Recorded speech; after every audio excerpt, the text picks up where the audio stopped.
বাংলাদেশে এবং বাংলাদেশের বাইরে পৃথিবীর বিভিন্ন প্রান্তে যেখান থেকে চ্যানেল আই দেখছেন আপনাদের সকলকে সাদর আমন্ত্রণ তৃতীয় মাত্রা দেখবার জন্য। বাংলাদেশের ইতিহাসে স্বীকৃতভাবে সবচেয়ে বড় চুরির ঘটনাটি ঘটেছে 2016 সালের 4 ফেব্রুয়ারি রাতে। স্বীকৃতভাবে এই কারণে বললাম যে এর চাইতে অনেক বড় বড় চুরি ঘটেছে বাংলাদেশে, কিন্তু কিভাবে ঘটেছে, কবে ঘটেছে, অঙ্কের পরিমাণটা কি সেটা আমাদের এখনো পর্যন্ত জানা নেই। যে কথা বলছিলাম যে 2016 সালের 4 ফেব্রুয়ারির সেই রাতে বাংলাদেশ ব্যাংকের রিজার্ভ থেকে 8 কোটি 10 লাখ ডলার চুরি হয়। এখন পর্যন্ত চুরি যাওয়া এই অর্থের মধ্যে ফেরত আনা গেছে 1 কোটি 45 লক্ষ 40 হাজার ডলার এবং বাকি 6 কোটি 60 লাখ ডলার অর্থাৎ টাকার অঙ্কে 560 কোটি টাকা পাওয়া যাবে কিনা সেটি নিয়ে যথেষ্ট পরিমাণে অনিশ্চয়তা রয়েছে।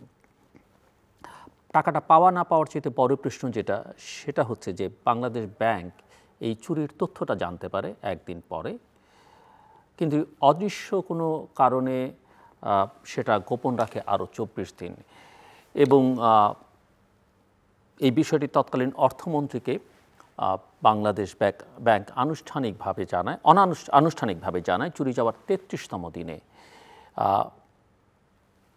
এর মধ্যে আমরা সবাই অর্থাৎ বাংলাদেশের জনগণ জানতে পারি পুরো ঘটনাটা, এই চুরির ঘটনাটা ফিলিপাইনের একটি পত্রিকা মারফত।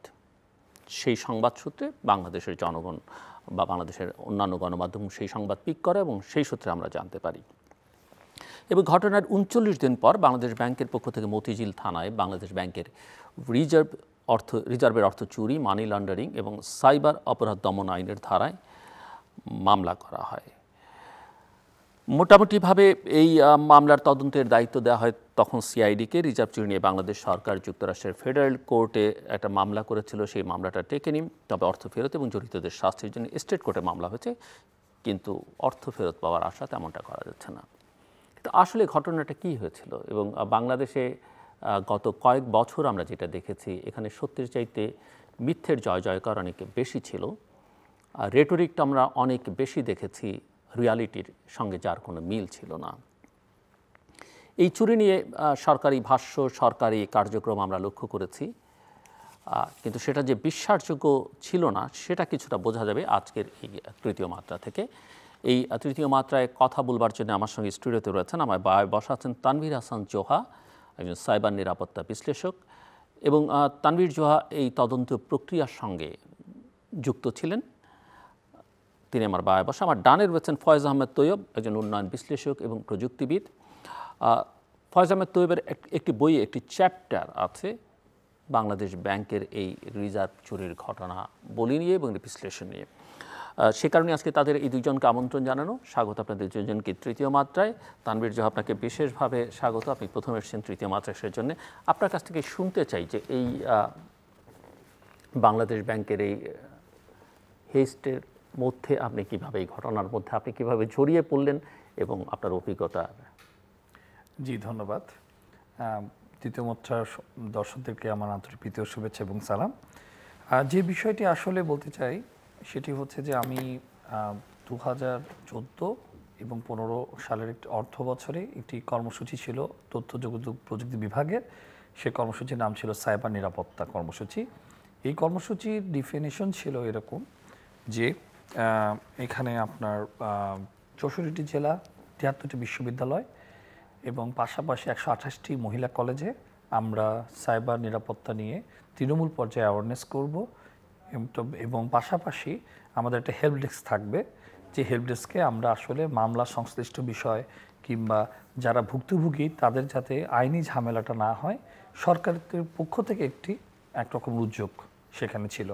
তো যখন আমাদের কর্মসূচিটি খুব জনপ্রিয় হয় তখন আমি বিভিন্ন পুলিশ একাডেমি, বিশেষ করে ডিটিএস এবং বাংলাদেশ পুলিশের বেশ কিছু প্রশিক্ষণ সংস্থা আছে, সেখানে আমি নিয়মিত ক্লাস নিই এবং সেখানে আমি ডিজিটাল ফরেন্সিক এর এসওপিগুলো কী এবং বিজ্ঞ আদালতে কী ভুল করলে পরে এই সব মামলাগুলো প্রশ্নবিদ্ধ হতে পারে, এই সকল বিষয়ে হাতে কলমে আমরা বিভিন্ন রকমের প্রশিক্ষণ আমরা প্রদান করতে থাকি। তো এর মধ্যে যে বিষয়টি ঘটে, আমাদের প্রকল্পটি যখন প্রায় শেষের দিকে, এমন তো অবস্থায় আইসিটি ডিভিশন থেকে বলা হয় তৎকালীন র্যাব ইন্টেল ডাইরেক্টর আমাকে খুঁজছেন বাংলাদেশ ব্যাংকের একটি দুর্ঘটনার তদন্তের জন্য। তো তখন ওনারা অফিসিয়ালি ইমেলের মাধ্যমে এবং চিঠির মাধ্যমে আমাদের যিনি প্রজেক্টে ছিলেন তাদের সাথে যোগাযোগ করেছেন। আমার কাছে সেই বিষয়ে সুস্পষ্ট কোনো পত্র আমার কাছে এই নেই, কিন্তু আমি তখন শুনেছি যে আমাদেরকে রিকোয়েস্ট করা হয়েছে এবং পরবর্তীতে আমরা বাংলাদেশ ব্যাংকে ওনার নেতৃত্বে আমরা সেখানে ভিজিট করি। এবং সেই র্যাব ইন্টেল ডিরেক্টর সম্ভবত মেজর জেনারেল, এখনকার মেজর জেনারেল জিয়াউল হাসান, জি যিনি জেলে আছেন, তিনি তখন সম্ভবত কর্নেল ছিলেন এবং আমাকে পিডি মৌখিক নির্দেশনায় বলেছে যে র্যাব ইন্টেল এরকম একটি অনুরোধ করেছে, সুতরাং আপনার এখানে যেতে হবে এবং আপনাকে পূর্ণাঙ্গ একটি রিপোর্ট আমরা সেখানে প্রদান করব। আমাদের যে এক্সপার্টিস এবং আমাদের যে ল্যাব আছে, আমাদের ছোট একটা ল্যাব ছিল তথ্য প্রযুক্তি বিভাগে, সেই ল্যাবের মাধ্যমে আপনি পুরো সামগ্রিক বিষয়টি চিত্রিত করবেন। পরবর্তীতে আমি যখন ওনার সাথে যাই, তো যাওয়ার পর ওখানে দেখলাম যে এখানে কিছু ফরেন কনসালটেন্ট সেখানে আছেন এবং সেখানে দায়িত্বরত সমস্ত কর্মকর্তারা ছিলেন। তো যখন কর্মকর্তাদেরকে জিজ্ঞাসাবাদ করা হয় তখন দেখলাম যে তারা কেউই ওখানে কর্মরত নেই, অনেকেই সেখানে ট্রান্সফার হয়ে গিয়েছে। এটা হচ্ছে প্রথম ফাইন্ডিংস আমার। ফরেন কর্মকর্তা যারা ছিলেন তারা কোন দেশে ছিলেন? আমি ওনার নাম জানি রাকেশ আস্তানা। উনি যদিও আমেরিকাতে বসবাস করেন, তবে উনি ভারতীয়, আমি পরবর্তীতে জানতে পেরেছি। এবং ফায়ারের পক্ষ থেকে উনি কোনো প্রতিনিধিত্ব করছেন এবং উনি ততক্ষণে আমাদের মূল সার্ভারটা আসলে উনি ফিজিক্যালি সেটা উনি ইউএসএতে পাঠিয়েছেন বলে এরকম একটা বক্তব্য উনি প্রদান করেন। তখন আমি আমি স্যারকে জিজ্ঞাসা করলাম, আমাদের তথ্য যোগাযোগ প্রযুক্তি আইন 2006 সংশোধিত 2013 আছে, তো এটি থাকা সত্ত্বেও কেন আমরা এটি মামলা হলো না কিংবা কোনো অভিযোগ হলো না, এবং আমার যে মূল এভিডেন্স সেটা কেন দেশের বাইরে চলে যাবে? প্রত্যুত্তরে উনি বললেন যে আমরা এটাকে ইমেজিং করে রেখেছি, আমাদের মিরর করা আছে কয়েক জায়গায়, আপনি ইমেজিং থেকে আপনি এটা ফরেন্সিক করতে পারবেন বা আপনাদের কোনো করণীয় থাকলে করতে পারবেন। তাহলে আমার প্রশ্নটা হলো, তাহলে ইমেজটা আপনি কেন ইউএসএতে পাঠালেন না? আপনাদের মূল সার্ভারটা আপনি কেন নিয়ে গেলেন? তার মানে এইখানে ফরেন্সিকে একটি প্রশ্নবোধক চিহ্ন হতে পারে বলেই আসলে কি উদ্দেশ্যে তারা এই কাজটি করেছে আমি ঠিক জানি না, বাট উনি অ্যাডহক বেসিসে এসেছেন, ওনাকে কিন্তু কেউ অনুমতি দেয়নি, আমি তখন শুনতে পেরেছি। এরপর যে বিষয়টি ঘটলো সেটি হচ্ছে যে এরকম যে যখন ফরেন্সিকের বিষয়টি যখন আমরা আরও ইমেজের পরে করতে থাকলাম, তখন আমরা জানতে পারলাম যে এখানে নাকি এটা ইন্টারনেট কানেকশন ছিল। এখন ইন্টারনেট কানেকশন থাকবে কেন? সুইফট একটা প্রাইভেট নেটওয়ার্ক, সেখানে ইন্টারনেট কানেকশনটা আসবে কেন? তো সেখানে বলা হয় তৎকালীন নির্বাহী পরিচালক শুভঙ্কর সাহা উনি নাকি একটা ইনিশিয়েটিভ নিয়েছেন বাংলাদেশ ব্যাংকের যে আমাদের এইখানে আপনার আরটিজিএস নেটওয়ার্কটা সুইফটের সাথে ইন্টিগ্রেট করবে।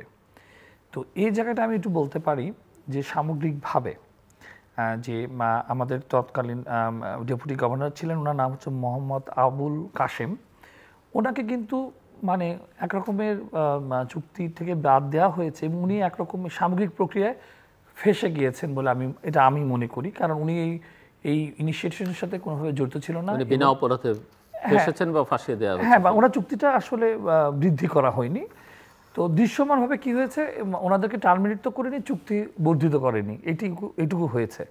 তো সেখানে দুটো গভর্নর এবং আমাদের মূল গভর্নর, ডেপুটি গভর্নর এবং আমাদের গভর্নর সাহেব যেভাবে চুক্তি বৃদ্ধি করলো না সরকার, এইটুকু দৃশ্যমানভাবে দেখা গিয়েছে। এখন যে ব্যাপারটা আমি বলতে চাই সেটি হচ্ছে যে এই যে সার্ভারটি চলে গেল, আসলো, সব কিছু হলো, হওয়ার পর আমরা ইমেজ সার্ভারের মধ্যে দিয়ে আমরা কিছু সিসি ক্যামেরা ফুটেজ চেয়েছি, কারণ আমরা কিছু আনইউজুয়াল অ্যাক্টিভিটি দেখতে পেরেছি সুনির্দিষ্ট তারিখে এবং সময়। সে আনইউজুয়াল অ্যাক্টিভিটির উপর বেস করে দেখলাম যে তাদের কোনো সে ফুটেজগুলো নাই।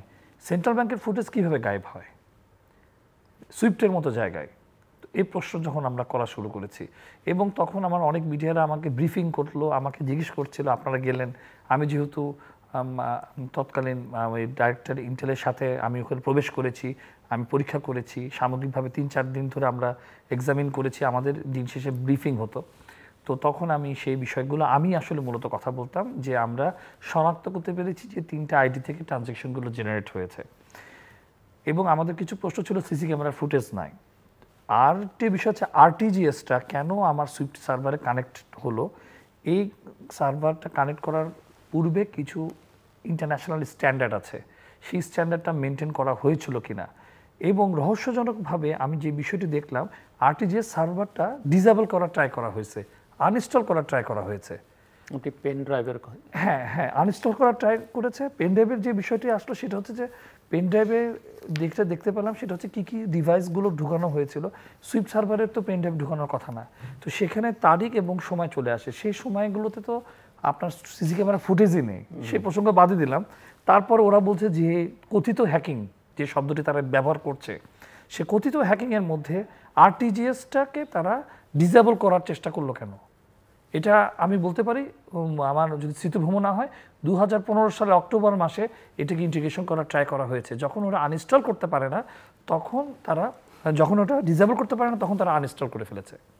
তা আনইনস্টল করলে এবং তারা কাউকে জানায়নি এই বিষয়টি তাদের ভাষ্য অনুযায়ী। তাহলে এই আরটিজিএস সার্ভারের সফটওয়্যারটা কি সে কথিত যে পেলোডের কথা আমরা বলছি, কমান্ড অ্যান্ড কন্ট্রোল হচ্ছে, আমি একটুখানি বলি, সেটা হচ্ছে যে কোনো হ্যাকিংয়ের জন্য 7টা স্টেজ সারা ওয়ার্ল্ড ওয়াইড। প্রথমটা হচ্ছে রিকন, সেকেন্ডটা হচ্ছে উইপেনাইজেশন, থার্ড হচ্ছে ডেলিভারি। তো এই বাকি স্টেজগুলো পরে বলি। তো রিকন হচ্ছে খোঁজ খবর নেওয়া। আমার এখানে ম্যাক্সিমাম, পৃথিবীর ম্যাক্সিমাম হ্যাকিং হয়েছে ইনসাইডার থেকে। খোঁজ খবর না নিলে হয় আপনার অপারেটিং সিস্টেম জানবে, না হয় স্টাফের ডিটেলস জানবে, তারপর সে উইপেনাইজেশন করবে, মানে সে কোনটা ইমেলে পাঠাবে। তো এই বিষয়টি হচ্ছে যে রিকনের স্টেজে আমাদের বাংলাদেশ ব্যাংকের তৎকালীন কর্মকর্তারা কতটুকু সতর্ক ছিলেন সেই বিষয়টাও একটি আমাদের তদন্তে আসছে কিনা আমি জানি না। তো যাই হোক, আমি আরও পরবর্তীতে আমি আরেকটি বিষয়ে যাই। তো যখন আমরা কোনোভাবেই দেখতে পেলাম যে আমরা এই আরটিজিএসটা কেন আনইনস্টল করা হয়েছে এবং কিভাবে এটা ইনস্টল হলো, কে করলো, কেউ কোনো উত্তর দিতে পারে না। এই আরটিজিএসের রোলটা কী ছিল? যখন আমি আরটিজিএস নিয়ে যখন আমি গবেষণা শুরু করলাম এবং পেলোড নামে যে বস্তুটি দাবি করা হচ্ছে, আমি তার প্যাটার্ন বিহেভিয়ার অ্যানালাইসিস করা শুরু করলাম। যখন আমি লিখিত আকারে আমি জিনিসটা বিবৃতি সেট আপ করলাম, তো ঠিক সেই মুহূর্তেই দেখা গেল যে আমাকে তৎকালীন প্রধানমন্ত্রীর মুখ্য সচিব আমাকে কল করে যে আমরা এই ব্যাপারটা জানতে চাচ্ছি, মিডিয়াতে বিভিন্ন স্টেটমেন্ট আসতেছে আপনাকে নিয়ে, আপনার গবেষণা বিষয় নিয়ে বিভিন্ন রকমের ব্লগিং হচ্ছে, আমরা একটু আপনার সাথে কথা বলতে চাই। আমি কথা বললাম এবং আমি স্যারকে বোঝানোর চেষ্টা করলাম। এখানে আরও আবুল কালাম আজাদ, জি এবং আরও দুজন ছিলেন, আমি ওনার নামটা ভুলে গেছি, সাজ্জাদ সাহেব বলেন একজন ছিলেন, উনি আগে কর্মরত ছিলেন। আরও আমি সবাইকে তো চিনি না, ওখানে 4 জন, ওরা পুরো ব্যাপারটা আমাকে জিজ্ঞেস করলো। আমি বোর্ডে আঁকি আমি সমস্ত কিছু তাদেরকে আমি বিবৃতি দিলাম যে এই আরটিজিএস ডিসেবল, আনইনস্টল, সুইফটের মধ্যে ইন্টিগ্রেশনের যে অপচেষ্টা, সিকিউরিটি স্ট্যান্ডার্ড যেগুলো, সেই বিষয়গুলো না মানার যে বিষয়গুলো, যেগুলো পরবর্তীতে আমার ভাইয়া আরেকজন বক্তা ডিটেলস বলবেন, ওনার অধ্যায় এগুলো এসেছে। তো যে বিষয়টি এগুলো না মেনে এটা কিভাবে, এটা কেন ইনস্টল হলো, কেন ডিসেবল হলো, কেন আনইনস্টল হলো, সিসি ক্যামেরার ফুটেজ নেই কেন? তো তখন উনি আমাদেরকে বললো ঠিক আছে। তখন আমার মনে আছে তখন আমি বের হচ্ছি সন্ধ্যার সময় আসরের নামাজের পরপরই। তার পরবর্তীতে আমাকে টেলিফোন করা হয়, আমাকে ডিজিএফআইয়ের কর্মকর্তা পরিচয়ে আমাকে একজন ব্রিগেডিয়ার জেনারেল ফোন করেন, আমাকে বললেন যে আমরা আসলে আপনার এই বিষয়টাই জানতে চাই, আমরা বুঝতে পেরেছি। এবং এর ভিতরে আমাকে আইসিটি ডিভিশন আমাকে ডিজোন করে এবং তারা বিবৃতি দেয় যে আমাকে তারা চেনে না। ঠিক আছে, কিন্তু আমি এর আগে আমি তাদের এই ঘটনা যখন মানে আপনি এর সঙ্গে যখন ইনভলভ, আইসিটি প্রতিমন্ত্রী জুনায়েদ আহমেদ পলক তো জানতেন?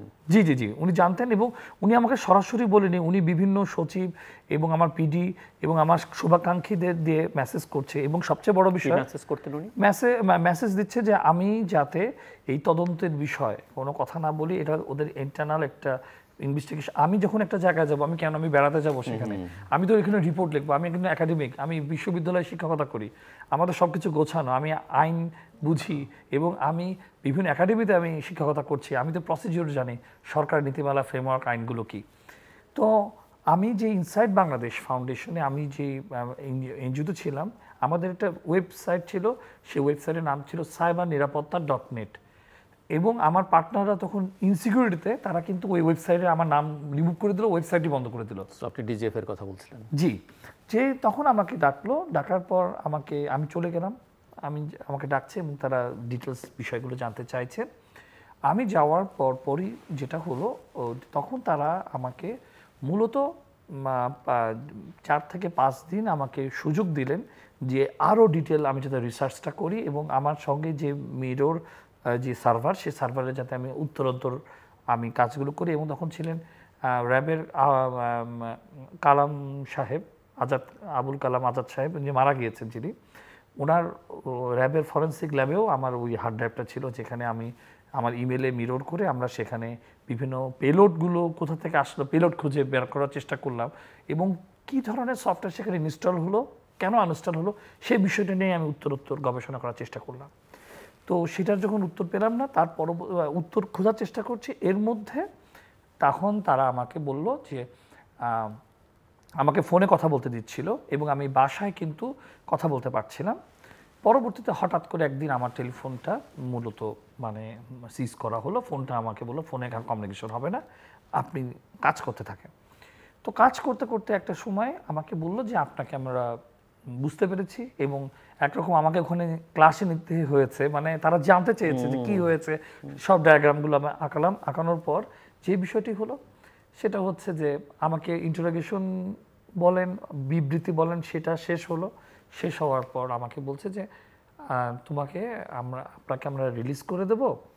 এবং ওখানে বেশ কিছু কর্মকর্তা ছিলেন যারা, তাদের সাথে আমার MIST-তে আমি ক্লাসে আমি তাদেরকে ইনস্ট্রাক্টর হিসেবে একটা ওয়ার্কশপে আমি সেখানে hands on cyber security training নিয়ে কাজ করেছি। অনেকেই তারা পরিচিত ছিলেন এবং তারা আমার ব্যাপারগুলো জানেন, কিন্তু তারা অ্যাপ্রিসিয়েট করছিলেন কি করছিলেন না, সত্যটা জানার চেষ্টা করেছেন, এটা সত্য। তারা সত্য জিনিসটাই আমার কাছ থেকে জানতে চেয়েছেন। তো যখন বোঝা গিয়েছে বিষয়টা আসলে পরিকল্পিত, আমি দায়িত্ব নিয়েই বলতে পারি এই তদন্তে যেহেতু শুরু থেকে আমরা ছিলাম, কারণ হচ্ছে সার্চ ছিল না তখন, আমাদের আদার কোনো অর্গানাইজেশন ছিল না, আমাদেরকে নিয়ে যাওয়া হতো কারণ নতুন টেকনোলজি, ফার্স্টে আমরা ফুটপ্রিন্ট রেখেছি। তার পরবর্তীতে আমাকে বললো, আমাকে একজন বন্ধু, ওর নাম হচ্ছে ইয়ামি, আমি তাকে ডাকলাম যে তোমার একজন বন্ধুকে ডাকলেন যাকে দিয়ে আপনাকে আমরা রিলিজ করে দেব। পরবর্তীতে সে আসলো এবং তাকে বলা হলো যে আমার কোনো শারীরিক নির্যাতন হয়নি। এবং সত্যি আমি দায়িত্ব নিয়ে বলতে পারি আমার এন্টারিং পিরিয়ডে আমার কিন্তু কোনো শারীরিক নির্যাতন হয়নি। কতক্ষণ ছিলেন আপনি? আমি 15 দিন ছিলাম। এটা তো 4 দিন গেল, 5 দিনের বিষয় গেল। পরবর্তীতে 5 দিন তো আমি সেখানে কাটানোর পর আমাকে ডেকে নিয়ে গিয়ে তারা আপনার কাছ থেকে 15 দিন ধরে এটা বুঝতে চাইলো? না, প্রথম 5 থেকে 6 দিন আমি ছিলাম ক্যান্টনমেন্টে। তো সেখানে আমার বুঝতে চেয়েছে আর কি, কিন্তু পরের 6 দিন আমি বলছি সেই ইস্যুটা। তো আমার বন্ধু যখন আসলো, আমি একটু শুনে নেই তাহলে আপনার বলতে, আপনি সময় একই রকম পাবেন, কোনো অসুবিধা নেই। তখন আমার বন্ধুটি যখন আসলেন, তখন আমার বন্ধুকে বলা হলো আমার শারীরিক নির্যাতন কোনো চিহ্ন নেই, এরকম একটা মুচি লেখা দেওয়ার পর ওনারা বললেন যে আমি গাড়ি ঠিক করেছি, আপনি কীভাবে যাবেন? তো আমি বললাম যে ঠিক আছে আমি আসবো। আসার পর যখন আমার সিএনজি ওনারা ঠিক করলো, কিন্তু সিএনজিতে দেখলাম যে কোনো গেট নেই, দুটো। তা আমরা উঠলাম, ওঠার পর সিএনজি যিনি চালনা করছেন উনিও কিন্তু খুব একটা দক্ষ ড্রাইভার না, ফার্স্ট গেট দিয়ে এসে সারা পুরো রাস্তা পার করতেছে। তা আমি বললাম কি সিএনজি আলা নাকি? তা আমরা নিজেদের মধ্যে বলা বলি করছি। তো ইন বিটুইন যেটা হলো, তখন আমাকে জাস্ট বিষয়টা আমাকে ক্যান্টনমেন্ট ক্রস করার পর সিভিল একটা এলাকা, এয়ারফোর্স কোয়ার্টারের একটু এদিকে, এখানে এসে হঠাৎ করে গাড়িতে এসে আমাদের দুইজনকে দুটো কালো কাপড়ে মুখ বেঁধে দিল এবং আমরা দুজন বিচ্ছিন্ন হয়ে গেলাম। বিচ্ছিন্ন হওয়ার পর তার পরবর্তীতে যে বিষয়টি আমি দেখলাম সেটি হচ্ছে যে আমি তো জানি না আমি কোথায় ছিলাম আসলে। তো সেখানে আবার পুনরায় আমাকে জিজ্ঞাসাবাদ করা হলো এবং আমাকে ছাড়ার মুহূর্তে আমি মনে আছে আন্দোলন নিউজ নামে একটি ইউটিউব চ্যানেলে আমাকে নিয়ে কিছু বিবৃতি দেওয়া হলো, আমি কোথায় নিখোঁজ হচ্ছি এই বিষয়ে বিবৃত হওয়ার পর আমার কোনো রাজনৈতিক সংশ্লিষ্টতা আছে কিনা সেই বিষয়ে আরও 2 দিন তারা আমার ইউনিভার্সিটি থেকে শুরু করে কলেজ থেকে শুরু করে সব বিষয়ে খোঁজখবর নিল। আসলে আমি তো রাজনীতি করি না। এইভাবে আসলে আমাকে পরবর্তীতে আমি যখন চোখ বাঁধা খোলা অবস্থায় দেখি, তখন আমি দেখি যে এটা একটা আসলে আমি ডিবির কার্যালয়ে তখন আমি ছিলাম। তারা আমার বাসার অ্যাড্রেস নিয়ে আমাকে অবরুদ্ধ অবস্থায় আমাকে বাসায় পৌঁছে দেন। আমি শুধু এইটুকু বলতে চাই, যেহেতু আমাকে কোনো নির্যাতন করা হয়নি, কিন্তু এই যে ট্রমাটা এবং ফ্যামিলি এন্টার দিন, আমার এমন কোনো দিন নাই যে দিনে আমার মা, আমার ভাই এবং আমার চাচা সাবেক ডিডিজি মাহবুল আলম গোড়া, উনি আমাকে এমন কোনো দিন নেই আমি মুঠোফোনে দেখাতে পারি, আমাকে মেসেজ করে তুমি বাসায় ঢুকেছো কি ঢুকেনি। তো আমি একটুখানি শেষে এটুকু বলতে চাই, এই যে অবিচারটা করা হয়, গুম কিন্তু আসলে একটা মানসিক ট্রমা। এটা আসলে পরিবারের উপর, তারা জানে না আমি মৃত না জীবিত, আমার লাশটা আসলে কোথায় পাওয়া যাবে, ভাসমান অবস্থায় পাবে নাকি কোনো ইটের ভাটাতে পাবে নাকি আদৌ পাবে না। তারা তো একটা মানুষ যখন মৃত্যু ঘটে তখন তারা একটা ডিসিশন নেয় যে না ঠিক আছে তাকে কুলখানে দেবে বা তাকে শ্মশানে দেবে। আমার ক্ষেত্রে কিন্তু 15টা দিন আমার ফ্যামিলি কিছুই জানে না, এবং এই ট্রমা থেকে আমি এখনো বেরোতে পারিনি এই কারণে, কারণ কোনো একটি জায়গায় গেলে আর চোখে আমাকে স্টিল কথা হয় যে আমাকে কেউ মেরেছিল কিনা, বা আমি আসলে সোসাইটিতে গেলে আমি বুঝি যে আমি শিক্ষকতা করি বিভিন্ন বিশ্ববিদ্যালয়ে, আড়ালে আবডালেও বুঝি যে আমার নেটে গসিপিং হচ্ছে, ও তো ধরা খেয়েছিল, ওকে তো শান্টিং দিয়েছে, এরকম একটা মানে বিষয় মিথ কাজ করে। তো আমি এইভাবে ঢুকেছি। আছে আবার অনেকের আপনার প্রতি সহানুভূতিও আছে যে ভালো কাজ করতে গিয়ে নির্যাতন। তো আমি আপনার প্রশ্নটা শেষ করছি, অনেক লম্বা সময় নিয়ে আমি দুঃখিত। তো এইভাবে আমি ঢুকেছি, আমি এইভাবে বের হলাম, তার পরবর্তীতে এসে শুনি মামলা মকদ্দমা হয়েছে। এবং আমি একটু দায়িত্ব নিয়ে একটা বিষয় ছোট্ট করে বলতে চাই, এটা বলে আমার বক্তব্য আমি শেষ করব। সেটা হচ্ছে যে স্টিল এটা বোঝার জন্য রকেট সায়েন্স লাগে না, এই ঘটনাটা বোঝার জন্য রকেট সায়েন্স লাগে না। এখনো পর্যন্ত যে পরিমাণ নথি তৎকালীন সময় আমরা পেয়েছি, রাষ্ট্র বা বর্তমান সরকার বা আমরা যদি চেষ্টা করি, আমাদের তরুণরা যেভাবে চেঞ্জ এনেছে, আমরা তো কিছুটা এখন মধ্যবয়স্ক, আমাদের তরুণরাই এই নথিপত্র ঘেটে ঘুটে আসলে প্রকৃতি সত্য বের করতে পারবে বলে আমি মনে করি। জাস্ট ছোট্ট 60 সেকেন্ডসের মধ্যে উত্তর। আপনি ডিজিএফআইতে গিয়েছিলেন যখন, আপনি কি কাউকে জানিয়ে গেছেন? আপনাকে তো ডেকে নেওয়া হলো, আপনার ফ্যামিলি বা অন্য কাউকে বলে গিয়েছিলেন?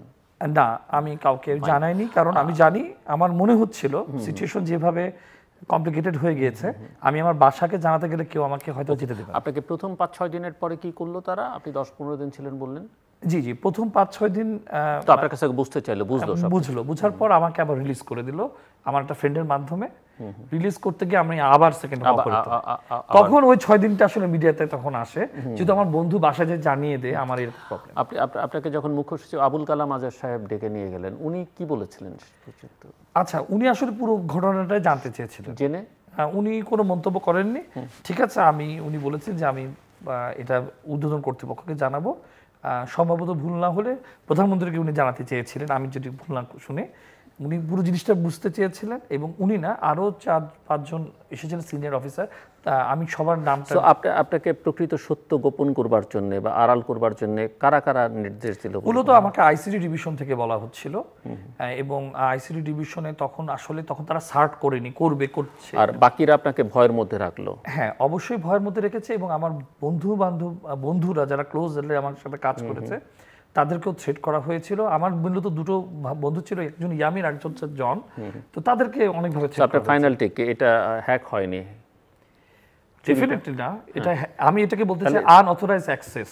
ওকে, এটা কখনোই হ্যাকিং না, এবং এটা প্রমাণ করার জন্য যথেষ্ট তথ্যপাত্র আমাদের সবার কাছে আছে। মিস্টার ফয়েজ আহমেদ তৈয়ব, আপনি শুনছিলেন, এবং আপনার কোনো প্রশ্ন থাকলেও আপনি তানভীর চোয়াকে করতে পারেন। আর আপনার ফাইন্ডিংস কি, বা এই পুরো বিষয় নিয়ে আপনার কাজ আছে, আমি আপনার লেখাও পড়েছি, সো আপনার কাছ থেকে শুনতে চাই দর্শকদের। প্রথমে ধন্যবাদ তৃতীয় মাত্রা দর্শকদেরকে। আমি অত্যন্ত সমবেদনা জানাই জহা ভাইয়ের সাথে যেই ঘটনাটা ঘটেছে ওনার জীবনে।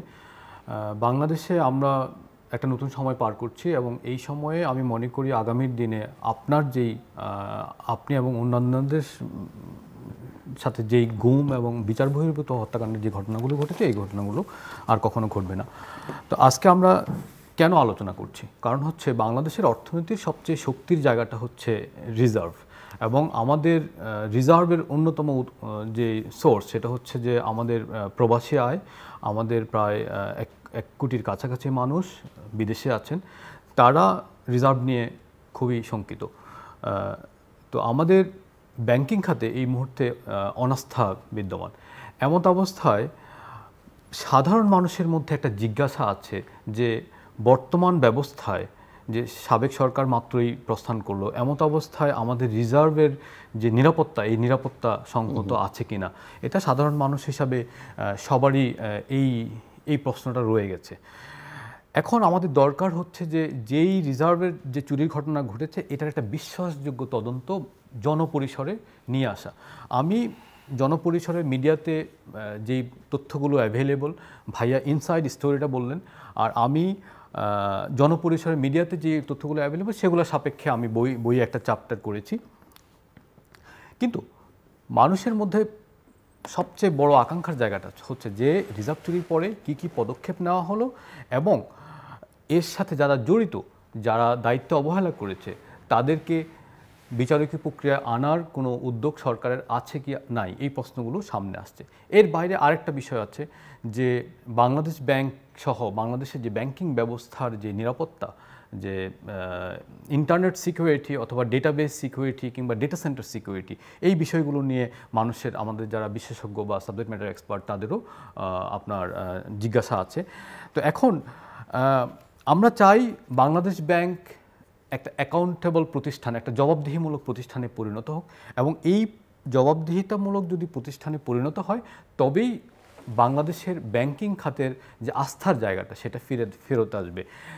এটা কিভাবে, হয়তো আমি গত মাসে সিঙ্গাপুর এবং মালয়েশিয়ায় গিয়েছি, সেখানে আমি অনেক প্রবাসী শ্রমিকের সাথে কথা বলেছি, তারা কোনোভাবেই কারিগরি নলেজ রাখেন না, কিন্তু তারা আমাকে প্রশ্ন করেছেন, ভাইয়া এরা কি আমাদের রিজার্ভ সব চুরিদারি করে নিয়ে যাবে কিনা। তো এই প্রেক্ষাপটে দাঁড়িয়ে আমি মনে করি তিনটা বিষয় সামনে আসা উচিত, যে ডক্টর ফরাসউদ্দিন আহমেদের যে তদন্ত কমিটি, সেই তদন্ত কমিটিতে যতটুকু তদন্ত হয়েছে আমি মনে করি সেটা জনপরিসরে শতভাগ উন্মুক্ত হওয়া দরকার। শতভাগ উন্মুক্ত হওয়ার পরে আমাদেরকে আরও দুটো স্টেজ যেতে হবে। একটা হচ্ছে সাবজেক্ট ম্যাটার এক্সপার্টদেরকে দিয়ে সেই রিপোর্টটা ক্রিটিক্যালি রিভিউ করতে হবে, যে সেই রিপোর্টটা কতটা সত্য, কতটা নিখুঁত। তারপরের স্টেজে গিয়ে যদি আমাদের সাবজেক্ট ম্যাটার এক্সপার্টটা যদি মনে করেন যে সেখানে ঘাটতি আছে, যেমন জোহাভাই যেভাবে বললেন, আমাদের কাছে মনে হচ্ছে সেই রিপোর্টে কিছু ঘাটতি থেকে থাকতে পারে, সেক্ষেত্রে একটা অতি দ্রুত একটা পুনঃতদন্ত হওয়া উচিত বলে আমি মনে করি। পাশাপাশি যতটুকু তদন্ত হয়েছে, যাদের নাম ছিল তাদের, আমি দৈনিক প্রথম আলো থেকে কোট করি, যতটুকু মিডিয়াতে এসেছে সেখানে বলা হয়েছে বৈদেশিক মুদ্রার রিজার্ভ ব্যবস্থাপনা, নিয়ন্ত্রণ কাঠামো, তথ্য প্রযুক্তির ব্যবহারের তাড়াহুড়ো, ব্যাক অফিসে গান শোনা, জন্মদিনের অনুষ্ঠান আয়োজন করা, আড্ডা দেওয়া, ফেসবুকে চ্যাটিং করা, কম্পিউটার গেম খেলা ইত্যাদিতে জনসাধারণের সম্পদ সংরক্ষণে গাফিলতি, খামখেয়ালি এবং অদক্ষতার ছাপ স্পষ্ট। এটা আমাদের ডক্টর ফরাসউদ্দিন আহমেদের তদন্ত কমিটির প্রতিবেদনে আসছে, আমি মিডিয়ার রিপোর্ট দিয়ে বললাম। তো তার মানে গাফিলতি, খামখেয়ালি এবং অদক্ষতা, ভাইয়া যে বললেন যে আরটিজিএস এবং যে সুইফট সিস্টেমে সেটা ইন্টারনেটের সাথে সংযুক্ত থাকার কথা না, এটার মাধ্যমে প্রমাণিত হয়েছে যে আসলে এটা সংযুক্ত ছিল। তো এখন যারা এই গাফিলতিগুলোর সাথে জড়িত, আমি মনে করি সেই সময়ে বাংলাদেশ ব্যাংকের যে গভর্নর ডক্টর আতিউর রহমান সাহেবকে ওনার অবস্থানটা পরিষ্কার করা দরকার। উনি কী ধরনের ভূমিকা পালন করেছেন সেটা তদন্ত হওয়া উচিত বলে আমি মনে করি, এবং যদি তদন্তে বেরিয়ে আসে যে উনি খামখেয়ালি করেছেন, আমার মনে হয় বিচারকী প্রক্রিয়ায় তাকে জবাবদিহি করা উচিত বলে আমি মনে করি। বাট আপনি যেগুলো বলছেন সেগুলোর সঙ্গে একটা খামখেয়ালিপনার সম্পর্ক আছে। খামখেয়ালিপনা আর ডেলিভারেটলি একটা অপরাধ করার মধ্যেও আবার পার্থক্য আছে, সেটা আমি সেই পয়েন্টে আসছি। খামখেয়ালিপনার আরও কিছু উদাহরণ আছে। খামখেয়ালিপনা অ্যাকসেপ্টেবল নয়, আমি তারপরও বলছি যে খামখেয়ালিপনা অবশ্যই অ্যাকসেপ্ট নয়। আমি আসছি। বাংলাদেশের ব্যাংকিং খাত, কেন্দ্রীয় ব্যাংক এবং বেসরকারি ব্যাংক মিলে কতটা নিরাপদ কিংবা কতটা অনিরাপদ, এটার জন্য সেই সময়ে রিজার্ভ চুরির কিছু আগে বিআইবিএম কিছু তদন্ত করেছে, এবং সেই তদন্তে ভয়াবহ কিছু তথ্য উঠে এসেছে। এই তথ্যগুলোর মধ্যে আমরা জানি যে প্রায় 44% জনবল ছিল যাদের কম্পিউটার এবং প্রকৌশল বিষয়ে কোনো শিক্ষাগত যোগ্যতা নেই। সেখানে আমরা দেখেছি যে যেই ওয়েব সার্ভারগুলো নিরাপত্তাহীন ছিল, ডেটা এনক্রিপশন ছিল না ওয়েবসাইটগুলোর, কিংবা তাদের ইন্টারন্যাশনাল রেটিংয়ে তারা খুব দুর্বল ছিল, এবং ওয়েব সার্ভারগুলোতে দূর নিয়ন্ত্রণের যে বিষয়গুলো, রিমোট অ্যাক্সেস ছিল। তো তার মানে ভাইয়া যে কথাটা বলছেন সেটা আসলে বাংলাদেশের ব্যাংকিং ইনস্টিটিউটের মাধ্যমে ইতিমধ্যেই প্রমাণিত। এখন গভর্নর কেন প্রকাশিত রিপোর্টে উঠে আসা রিপোর্টের সাপেক্ষেও সেই বিষয়গুলো আমলে নিলেন না, সেটা অবশ্যই আমাদের একটা প্রশ্ন আছে। আমি তার পরের বিষয়টা নিয়ে বর্তমানে যে আমরা বলছি যে তদন্ত হওয়া উচিত, তদন্ত যেই রিপোর্টটা আছে সেটা জনসম্মুখে আসা উচিত, রিভিউ হওয়া উচিত এবং এবং এবং তার সাপেক্ষে ব্যবস্থা নেওয়া উচিত। এটা কেন? কারণ হচ্ছে আমরা জানতে চাই যে বাংলাদেশ ব্যাংকের এবং আমাদের বেসরকারি ব্যাংকের সিস্টেমগুলোতে এখনও কোনো অনিরাপদ ব্যক্তির প্রবেশাধিকার আছে কিনা, কোনো অনিরাপদ সফটওয়্যার আছে কিনা, কোনো অনিরাপদ সাপ্লায়ার আছে কিনা, এবং কোনো অনিরাপদ কোম্পানি সেখানে এখনও ডেটাবেজেগুলোতে অ্যাক্সেস রাখে কিনা। এখানে এই অনিরাপত্তার বিষয়টা আমি আমার বইতে থেকে যদি উল্লেখ করি, ভাইয়া সুইফটের সাথে আরটিজিএসের বিষয়টা এনেছেন। 2015 সালের অগাস্ট সেপ্টেম্বরে আরটিজিএস সিস্টেমে ম্যালওয়্যার ঢোকানোর ব্যবস্থা করা হয়, এটা তদন্ত প্রতিবেদনে আসছে, আমরা মিডিয়ার সাপেক্ষে জানি। এবং সে সময় সুইফটের বিশেষজ্ঞ প্রতিনিধি আসছেন মিস্টার রেড্ডি এবং মিস্টার অথরেশ। তারা আরটিজিএসের সাথে সুইফট সংযোগের একটা চেষ্টা চালান এবং নিজেদের মতো করে, এবং তারা যে কাজটা করেছেন সেই কাজটা তারা বাংলাদেশ ব্যাংকের কোনো কর্মকর্তাকে হ্যান্ডওভার করেননি। অর্থাৎ তাদের যে ইনস্টলেশন কাজের উপর বাংলাদেশ ব্যাংকের কোনো ওনারশিপ প্রতিষ্ঠিত হয়নি। এর কয়েক মাস পরে নভেম্বর মাসে আরটিজিএস নিয়ে কাজ করতে আসেন সুইফট প্রতিনিধি এম নীলা ভান্নান। তিনি 3 দিন ছিলেন। 3 দিনই তিনি কাজ করেছেন একজন যুগ্ম পরিচালক এবং একজন উপপরিচালকের আইডি এবং পাসওয়ার্ড দিয়ে। তদন্ত কমিটি মনে করে যে একা একা কাজ করার সময় নীলা ভান্নান আইডি এবং পাসওয়ার্ড মুখস্থ করে, কপি করে কিংবা মিরর করে থাকতে পারেন। সুতরাং ভাইয়া যে অভিযোগগুলো করছেন যে এটা ইনসিকিউরড এবং একটা ডেলিকেটেড, এটার প্রমাণ অলরেডি আমাদের কাছে আছে। আমি মনে করি যে পূর্ণ তদন্ত প্রতিবেদনটা আমাদের এক্সপার্টদের কাছে উন্মুক্ত করা উচিত, যাতে ইন্ডিপেন্ডেন্ট এক্সপার্টরা এটা ফার্দার ফরেন্সিক করতে পারেন। এখন দ্বিতীয় যে বিষয়গুলো আমি বলবো সেটা হচ্ছে যে এখন কি অবস্থা।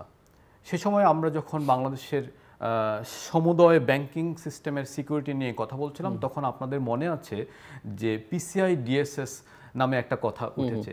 এটা হচ্ছে সুইফট সিস্টেমের আন্তর্জাতিক সার্টিফিকেশন একটা প্রোটোকল। তখনকার যে পেমেন্ট সিস্টেমের যে হেড ছিলেন তিনি মিডিয়ার কাছে বলেছেন যে তারা আবেদন করেছেন। আমি যতটুকু জানি এতগুলো বছর পরে এখনও বাংলাদেশ ব্যাংকের Swift system PCI DSS certification পায়নি। শুধু তাই নয়, আরও 2টো সার্টিফিকেশন আছে, সেটা হচ্ছে আইএসওর 2টা প্রোটোকল আছে, সেই প্রোটোকলগুলো বাংলাদেশ এখনও আয়ত্ত করতে পারেনি। একটা হচ্ছে 8583 800583, আরেকটা হচ্ছে 27001। কেন বাংলাদেশ ব্যাংক এই আইএসও সার্টিফিকেশনগুলো করতে পারছে না, পিসিআই ডিএসএস পাচ্ছে না, সেটা এই প্রশ্ন আমরা তুলি, এবং এইটার জন্য সাবেক গভর্নরদেরকে আমি মনে করি যে জবাবদিহি করা উচিত বলে আমি মনে করি। এখানে বাংলাদেশ ব্যাংক থেকে বলা হয় যে তারা একটা ইন্ডিপেন্ডেন্ট বডি দিয়ে সিকিউরিটি অডিট করেন, সেটা হচ্ছে কাস্টমার সিকিউরিটি প্রোগ্রাম অথবা প্রোটোকল। এখন কথা হচ্ছে এই সিএসপি 3 বছর পর পর নেট স্কাউটিং বা সিকিউরিটি অডিট করে। এখন ভাইয়া সাবজেক্ট ম্যাটার এক্সপার্ট, ভাইয়া বলতে পারেন একটা ক্রিটিক্যাল আইটি এবং ফাইন্যান্সিয়াল ইনফ্রাস্ট্রাকচারে 3 বছর পর পর অডিটিং করা, এটা কি কোনো স্ট্যান্ডার্ডের মধ্যে পড়ে? আমরা এই প্রশ্নগুলো জনপরিসরে আনতে চাই। এবং সেই সাথে আমি আরেকটু যোগ করতে চাই যে বাংলাদেশ ব্যাংকের এই যে এই ঘটনাটার মাধ্যমে আমরা জানতে পারলাম যে এখানে কমন পাসওয়ার্ড ইউজ করা হয়, এবং এটা আপনারা যারা আইটি সিকিউরিটি নিয়ে কাজ করেন, বিভিন্ন সিকিউরিটি স্তর আছে, স্তর 1, স্তর 2, স্তর 3, একেবারে সাধারণ স্তর এবং আনসিকিউরড স্টেজে সাধারণত এই ধরনের কমন পাসওয়ার্ড থাকে। এবং টেলিকমে আমরা যারা কাজ করি সাধারণত যে রিড অ্যাক্সেসগুলো আছে সেখানে মাত্র এই ধরনের কমন পাসওয়ার্ড থাকে, কিন্তু সিকিউরিটি লেভেল 2 এবং 3-তে ইউজার স্পেসিফিক পাসওয়ার্ড থাকতে হবে, এবং সেটা আবার ডুয়েল স্টেজ ভেরিফিকেশন বা ট্রিপল স্টেজ ভেরিফিকেশন থাকতে হয়। এই মুহূর্তে সেটা ট্রিপল স্টেজ ভেরিফিকেশন থাকা দরকার।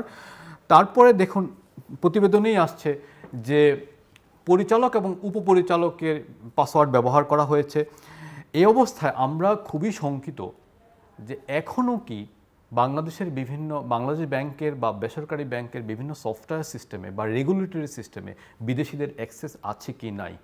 আমি আশঙ্কা করি এই জন্য যে কয়েকদিন আগে আইসিটি মন্ত্রণালয়ের যে অফিসিয়াল ফেসবুক পেজ দেখা গেছে যে সেটার পাসওয়ার্ড এখনও পলক সাহেবের হাতে।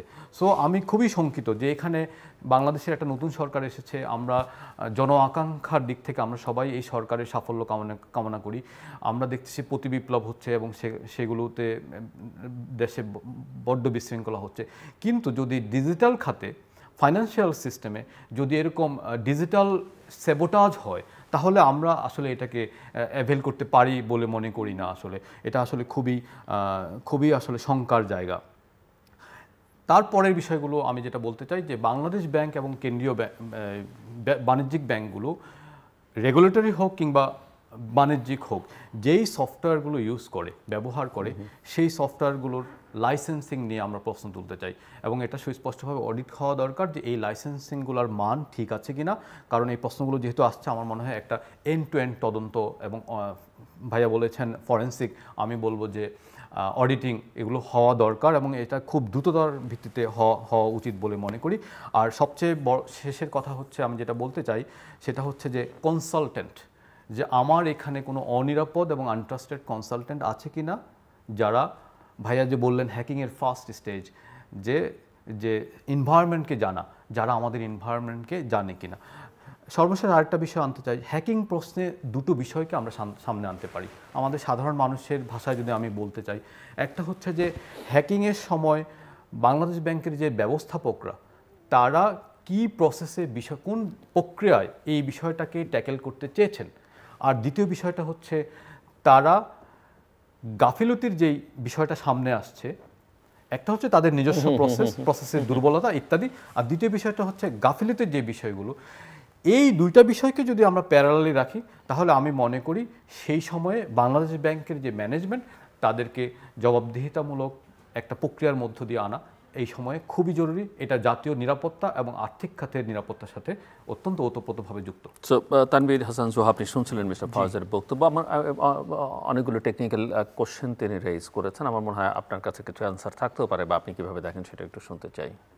আচ্ছা, আমি শুধু সংক্ষেপে, অথবা যেহেতু আমরা একটু ফাইনাল রাউন্ডে চলে এসেছি, একটু সময় নিয়ে আমরা কথা শুনেছি, আর কিছু যোগ করবার থাকলে সেটাও আপনি করতে পারেন। হ্যাঁ, দুর্ঘটনা ঘটতে পারে যে কোনো ভাবেই, এটা স্বাভাবিক, কিন্তু দুর্ঘটনার পর আপনার আচরণটা কি সেটা কিন্তু এটা দিয়ে বিবেচনা করতে হবে আপনার ইন্টেনশনটা কি।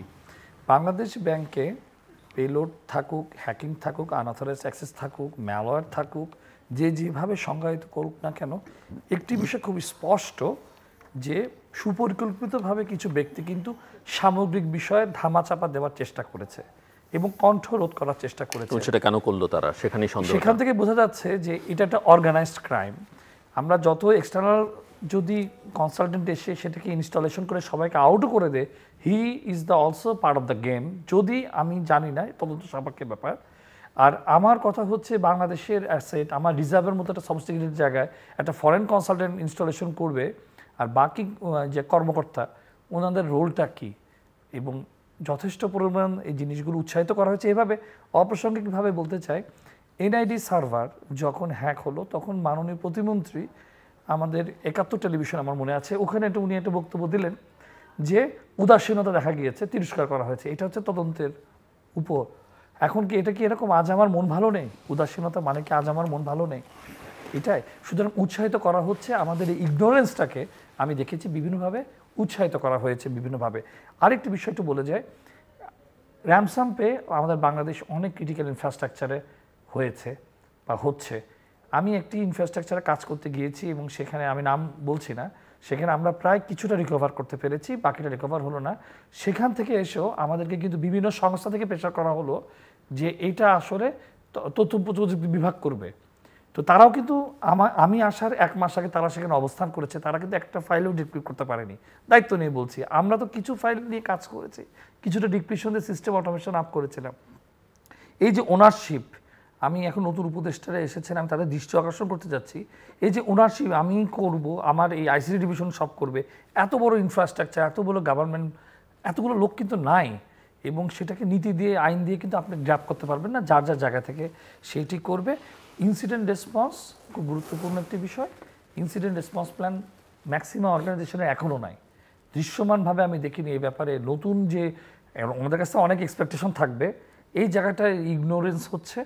এবং আমি বলতে চাই, যেহেতু গেজেটের মাধ্যমে যে সকল সংস্থার নাম এসেছে গুম খুনের সাথে, প্রত্যেকটা সংস্থা তৎকালীন সময় যারা জড়িত ছিল তাদের আসলে বিচার করা উচিত। তাহলে আমাদের যে দুঃখ, আমাদের যে ক্ষতি আমাদের পার্সোনাল লাইফ এবং পরিবারের ক্ষেত্রে হয়েছে, সেটা তো রিকভার করা যাবে না। অনেকে বলেছে আমাকে দেশ ছাড়তে, আমি দেশ ছাড়িনি, দেশকে ভালোবাসি, দেশের সাথে এখনও কাজ করেছি বা কাজ করে যাচ্ছি।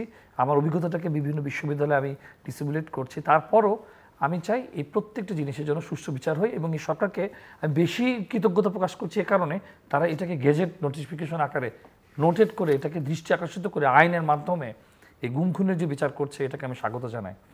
ধন্যবাদ। জি মিস্টার ফাজ, এবং আলোচনার মধ্যে এটাও একটু আমরা বাংলাদেশ ব্যাংকের ইন্টারনাল যে গভর্নেন্স সিস্টেম সেটাও একটু আলোচনা আপনার কাছ থেকে শুনতে চাই। এবং এখানে অনেকগুলো ইস্যু আছে, যেমন কর্মসংস্থার ইস্যু নিয়ে আমরা একটু আগে আলোপ করছিলাম, পেপল কেন আসছে না, এটা একটা প্রশ্ন। তো এই জায়গাগুলোতে এটা সামরিক গভর্নেন্সের একটা অংশ, যেটা এতক্ষণ ধরে আপনারা দুজন আলোচনা করলেন। জি ধন্যবাদ ভাইয়া। ইনসিডেন্ট রেসপন্সের কথা বলেছেন, এটা খুবই গুরুত্বপূর্ণ। বাংলাদেশের কেন্দ্রীয় ব্যাংক এবং প্রতিটা বাণিজ্যিক ব্যাংকের ইনসিডেন্ট রেসপন্স নিয়ে খুবই দ্রুত অ্যাকশনে যাওয়া উচিত। আপনি জানেন যে এনআইডি সার্ভার যখন হয়েছে, বিডিসিআরটিকে একজন সাংবাদিক ইনভেস্টিগেটর ফোন দিয়েছেন, মেল দিয়েছেন, তারা রেসপন্ড করেননি। হ্যাঁ, যদিও এই বিডিসিআরটি টিমের যে সদস্য ছিলেন তৎকালীন প্রধানমন্ত্রীর মুখ্য সচিব, বিটিআরসি চেয়ারম্যান, আইসিটি বিভাগের মন্ত্রী, সচিব, সবাই, এতগুলো অথরিটি থাকার পরেও বিডিসিআরটি কেন ফোকাস পেল না, এটি জিনিসটাও তদন্ত হওয়া উচিত। পাশাপাশি আমি ছোট ছোট করে আরও কয়েকটা বিষয় আনবো।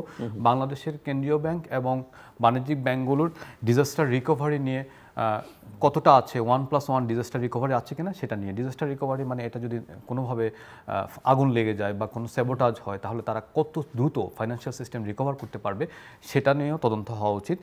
বাংলাদেশের ডেটা সেন্টারগুলো একটা বিশেষ এলাকায়, বিশেষ উঁচু ভবনে আছে, এই জিনিসটা খুবই রিস্কি। এবং যেহেতু আমাদের এখানে আমরা দেখেছি ফরেন তদন্তে উঠে এসেছে, বিদেশি কনসালটেন্টগুলো কাজ করেছে, তারা ডেটা সেন্টারগুলোর লোকেশন জানে, এটা আমার কাছে খুবই ভালনারেবল মনে হয়।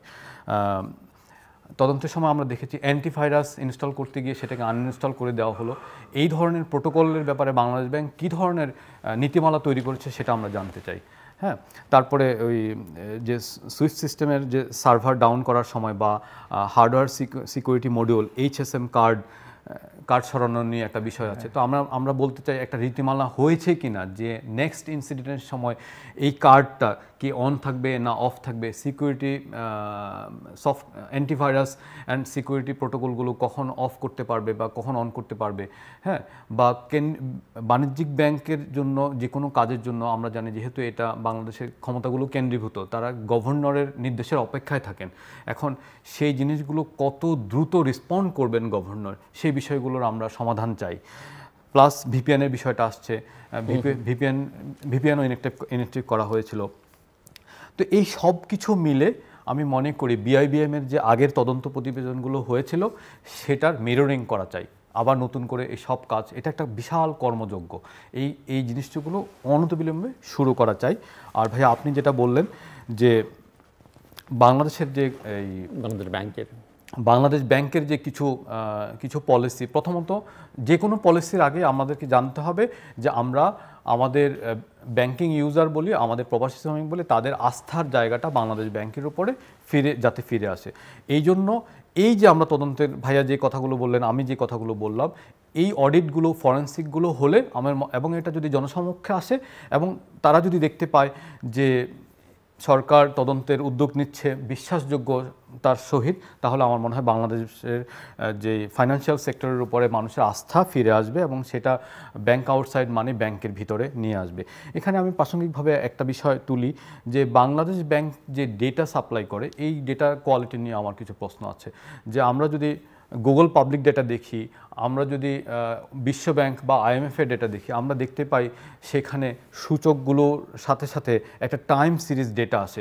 কিন্তু বাংলাদেশ ব্যাংকে দেখা যায় এই মার্চ আর গত মার্চ, কিন্তু মাঝখানে যে আমাদের যে গবেষক হিসাবে আমাদের তো ধরেন গত 1 দশক, গত 2 দশক বা স্বাধীনতা থেকে এই পর্যন্ত আমাদের টাইম সিরিজ ডাটা অ্যানালাইসিস করতে হয়। হ্যাঁ, আমরা সেটা পারি না। বাংলাদেশ ব্যাংক যেই পদ্ধতিতে ডেটা দেয়, এটা খুবই সাব স্ট্যান্ডার্ড। আমরা মনে করি একদিকে ডেটা এনক্রিপশন এবং ডেটা সিকিউরিটি দরকার, আবার আরেকদিকে গবেষকদেরকে, গণমাধ্যমকে যে ড্যাশবোর্ডগুলো, যে টাইম সিরিজ ডেটাগুলো দেওয়া দরকার, সেটাও তাদের এনশিওর করা উচিত বলে আমি মনে করি। অর্থাৎ ডেটা প্রেজেন্টেশনটা খুবই ভালো হওয়া চাই, এটা একেবারেই অপেশাদার। আর সবশেষে আপনি যেটা বললেন যে বাংলাদেশ ব্যাংকের যেই পলিসিগুলো তারা নিচ্ছেন, সেখানে যাতে এরকম হয় একসাথে আস্থাও ফিরে আসবে, আবার ধরুন কর্মসংস্থানের বিষয়টাও এনশিওর হবে। যেমন ধরুন আমাদের আগের সময় কিছু ফাইন্যান্সিয়াল পলিসি স্যাবোটাজ বা পলিসি ডিসঅর্ডার হয়েছে, এরকম যে বৃহৎ শিল্পকে ঋণ দিতে গিয়ে 1 অঙ্কে 6-9% ঋণ দিতে গিয়ে আমরা দেখেছি আমাদের যে এসএমই খাতকে বঞ্চিত করা হয়েছে। তো এখন যেহেতু আমাদের তরুণরা নতুন সরকারের কাছে অনেক প্রত্যাশা করছেন এবং সেই সময়ে বাংলাদেশে যাতে কর্মসংস্থান তৈরি হয়, আমি মনে করি একটা সুস্পষ্ট ঘোষণা আসা উচিত। কেন্দ্রীয় ব্যাংক কীভাবে বাণিজ্যিক ব্যাংকগুলোকে এমনভাবে ফ্যাসিলিটেট করবে যে বেসরকারি ঋণ প্রবাহে আমাদের কর্মসংস্থানের জন্য এসএমই খাত এবং ক্ষুদ্র ঋণকে টার্গেট করে অন্তত 50 বা 60% টোটাল লেন্ডিং করা হয়। পেপ্যালের কথা একটু আমি জানতে চাইছিলাম, বাংলাদেশের অনেকেরই কৌতূহল, আগ্রহ যে এটা কেন হচ্ছে না এবং পেপ্যাল কেন আসছে না, এটা নিয়ে আমার বইতে একটা চ্যাপ্টার আছে। তো সেখানে আমি যেটা জানি যে আসলে পেপ্যালটা কেন দরকার। আমাদের রেমিটেন্সের একটা উৎস হচ্ছে আমাদের ফ্রিল্যান্সাররা। মুগ্ধ একজন ফ্রিল্যান্সার ছিল, আপনি খুব ভালো করে জানেন। তাদের দীর্ঘদিনের দাবি ছিল পেপ্যাল আসা, কারণ পেপ্যাল না হলে যারা পে করবে তাদের পেমেন্টটা একটু কঠিন হয়ে যায়, কারণ বিদেশি গ্রাহকরা ভাইয়া তারা বিকাশ বা এস মানি ট্রান্সফার সেগুলো চিনে না, কিংবা তারা বাংলাদেশ ব্যাংকের যেই ব্যাংকিং যে নাম্বারটা, এটা আইব্যান সাপোর্টেড না। তো সেজন্য তাদের জন্য এই ব্যাংকিং সিস্টেমে টাকা পাঠানো আসলে এটা আনসিকিউরড ফিল করে। তো সেজন্য তাদের পেপ্যালটা খুবই দরকার। পলক সাহেব এটা নিয়ে মোবাইল ওয়ার্ল্ড কংগ্রেসে গিয়েছেন, বিভিন্ন জায়গায় ইউএসএ গিয়েছেন, কিন্তু দিন শেষে কিছু হয়নি। তো আমি মনে করি সরকার আসলেই বাংলাদেশ ব্যাংক থেকে সাবেক সরকার গ্রহণযোগ্য পেপ্যাল আনার জন্য গ্রহণযোগ্য কোনো উদ্যোগ নেয়নি। আমি মনে করি নতুন ম্যানেজমেন্ট এসেছে, আমাদের নতুন গভর্নমেন্ট যাতে এটা উদ্যোগ নেন। আর পেপ্যাল যখন আসবে তখন দুটো জিনিস কমপ্লিমেন্টারি হিসাবে আসবে। একটা হচ্ছে অ্যাড্রেস ভেরিফিকেশন। তো সরকারের যেই বিভাগগুলো সিটিজেন অ্যাড্রেস নিয়ে কাজ করে, আমার মনে হয় তাদের এখানে কোঅপারেটিভ হতে হবে। আর দ্বিতীয় জিনিস হচ্ছে যে ফাইন্যান্সিয়াল সেটেলমেন্ট, যে যদি কোনো ফ্রডুলেন্স হয়ে থাকে তাহলে এটা যাতে দ্রুত উদ্যোগ নেয়। ডুইং বিজনেস ইন্ডেক্সে আমরা দেখেছি ফ্রডুলেন্সে বাংলাদেশের স্কোর 140-এর কম। তো সেজন্য এই বিষয়গুলো নিয়ে কাজ করার খুবই জরুরি বলে জরুরি। তানভীর সাহেব একটু বলবেন সামগ্রিকভাবে বাংলাদেশের সাইবার সিকিউরিটি সিস্টেম সম্পর্কে আপনার টেক কি?